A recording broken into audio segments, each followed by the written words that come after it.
শেখ আরেকটি প্রশ্ন নিচ্ছি, সাহু সেজদা নামাজে কোন কোন কারণে দিতে হয় যদি নির্দিষ্ট করে বলতেন। আচ্ছা, সাহু সেজদা হচ্ছে সলাতের যে ওয়াজিবগুলো আছে অথবা সুন্নত আছে এগুলো যদি তরক করে ফেলে অর্থাৎ ছুটে যায়।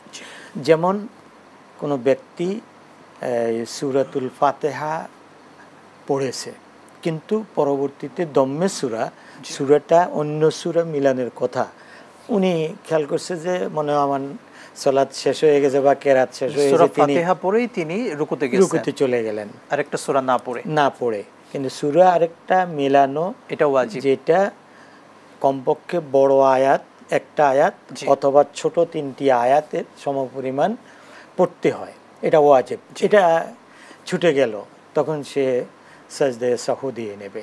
এইভাবে ওয়াজিব কিছু ছুটে গেলে, যেমন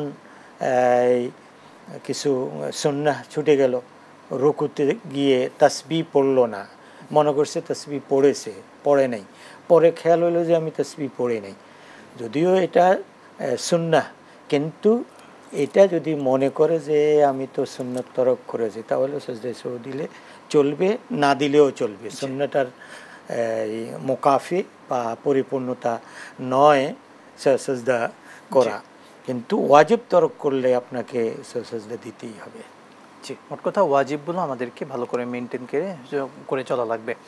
শুকরান, জাযাকাল্লাহ। টি প্রশ্ন নিচ্ছি, শিশুরা অধিকাংশ সময় ছোট বাচ্চারা বদনজরের শিকার হয়, তাদের নজর লাগে যেটা, এতে তারা অনেক বাচ্চা শুকিয়ে যায়, তারা ক্ষতিগ্রস্ত হয়, খাবার খেতে চায় না।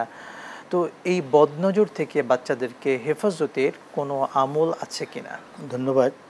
বদনজরটা এটাও আল্লাহ রাসূল সাল্লাল্লাহু আলাইহি ওয়াসাল্লাম বলেছেন, আর নজর হাক্কুন, মানে বদনজরটা হয়, এটা হতে পারে।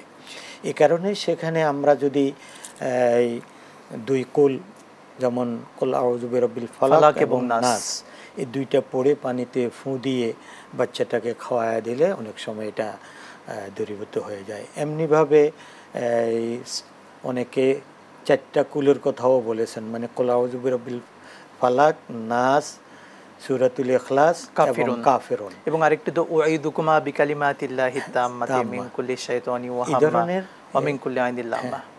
এই যে আয়াতগুলো, বিশেষ করে সূরাতুল ফাতিহার ব্যাপারে তো আল্লাহ রাসূল বলেছেনই, সূরাতুশ শিফা, যে লিকুল্লি দাইন, প্রত্যেকটি রোগের জন্য কিন্তু সূরাতুল ফাতিহা উপকারী।